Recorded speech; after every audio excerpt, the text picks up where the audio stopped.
So how did a simple box in the corner of the room manage to fundamentally reshape the world's largest democracy? It's an incredible story. In just over a decade, television in India went from being a government mouthpiece to this chaotic, messy, but super powerful force that gave millions of people a voice they had never, ever had before. Let's get into it.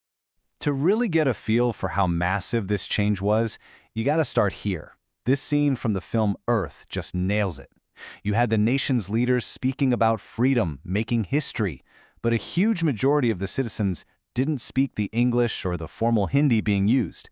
They could hear it happening, but, like the quote says, they didn't understand a single word. Right, so here's the bottom line. India had a national media, sure, but it didn't have a truly national audience. The media spoke the language of the elites, and that created this massive gap between the people in power and everybody else. And that huge disconnect, well, it was basically setting the stage for a total revolution. So what did TV even look like back then? Well, for decades, there was really only one game in town, the state-run broadcaster, Doordarshan. It was completely top-down, just one channel controlling the entire narrative for a nation of almost 1 billion people. And wow, this slide right here, it really lays out just how night and day the difference was. Before '91, on the left, you've got one state channel, mostly in Hindi and English, all coming out of Delhi. Flash forward just a few years, and look at the right. It explodes. Over 300 private channels in more than 11 languages. I mean, it was a total demolition of that old centralized model. You know, the funny thing is, the state's attempt to use TV to bring everyone together, it often did the exact opposite. Take this national program. It was a mandatory Hindi broadcast that every single region had to air. But in places that didn't speak Hindi, it felt like a forced agenda. The resistance got so bad, one official in Karnataka joked that the government was helping them save electricity because everyone just turned their TVs off when it came on. All right, so then the 90s hit, and with them, an absolute explosion of private satellite TV. It didn't just put a crack in the state's monopoly, it completely shattered it, unleashing hundreds of new voices and different points of view. I mean, just look at how fast this all happened. 1991, you have one channel. By 2007, over 300. This wasn't some slow, gradual change. It was a media big bang. The floodgates were thrown open, and Indian television and Indian politics were never going to be the same again. And a massive piece of this puzzle was the birth of 24-hour news. By 2007, India had more than 50 24/7 news channels. Think about that for a second. More than any other country in the world. A nation that used to have just one single, stuffy government news show now had dozens of channels all competing for your attention all day, every day. Okay, but this is where the story gets really crucial. The revolution wasn't just happening in Hindi and English. Look at these numbers for languages like Malayalam, Tamil, Telugu, and Bengali. This was huge. For the very first time, millions and millions of people could actually watch the news and hear politicians debate in their own mother tongue. And it wasn't just about the channels. Access changed everything. Look at this. Back in the early 90s, a TV set was a big deal. You'd have, on average, 26 people crowded around one screen. By 2006, that number dropped all the way down to 10. TV was no longer a community event, it was becoming part of the furniture in everyone's home. Okay, so let's recap. We've got way more channels, in way more languages, in way more homes. So what? What did that actually do on the ground?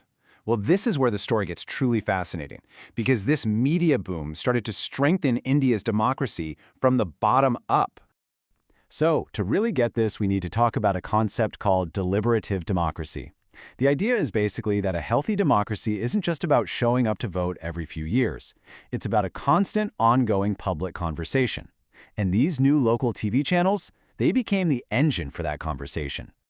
This is way better with a real-world example. So check this out.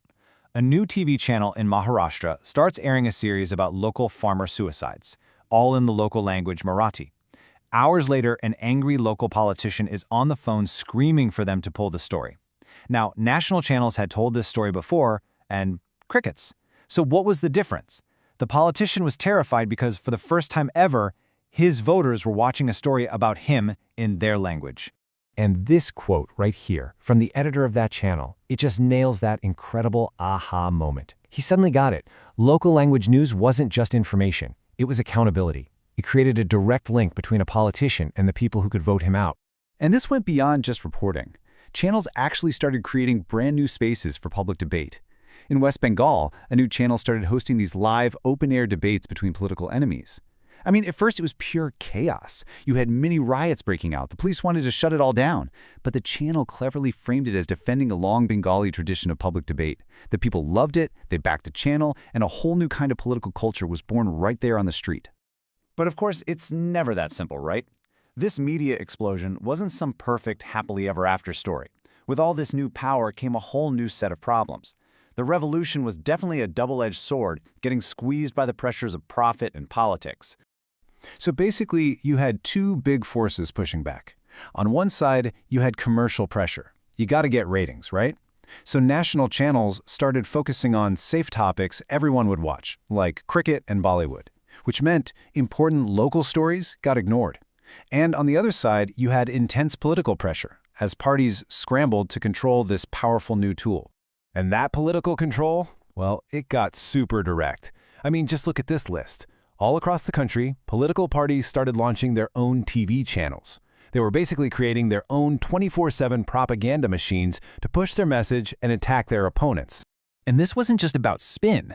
Sometimes it led to straight-up censorship. In the state of Chhattisgarh, there was a cable network run by the chief minister's buddies.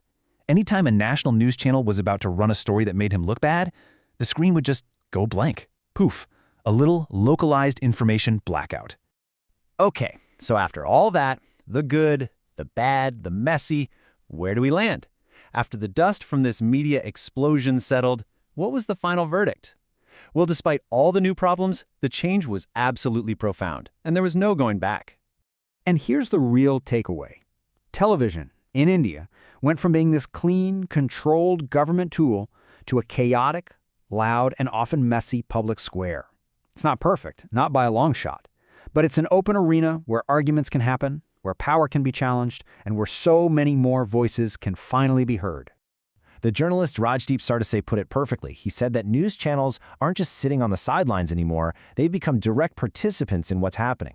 They don't just report the news, their very presence, their constant camera glare actually influences the events as they're unfolding. And that brings us to one last really provocative question to leave you with. One of the most traumatic and divisive moments in modern Indian history was the demolition of the Babri Masjid in 1992, right at the very beginning of this TV revolution. The question is, if the harsh glare of dozens of 24-hour news cameras had been there, broadcasting every single moment live across the nation, would it still have happened? We can never know the answer, but it really makes you stop and think about just how profoundly this media revolution reshaped the nation.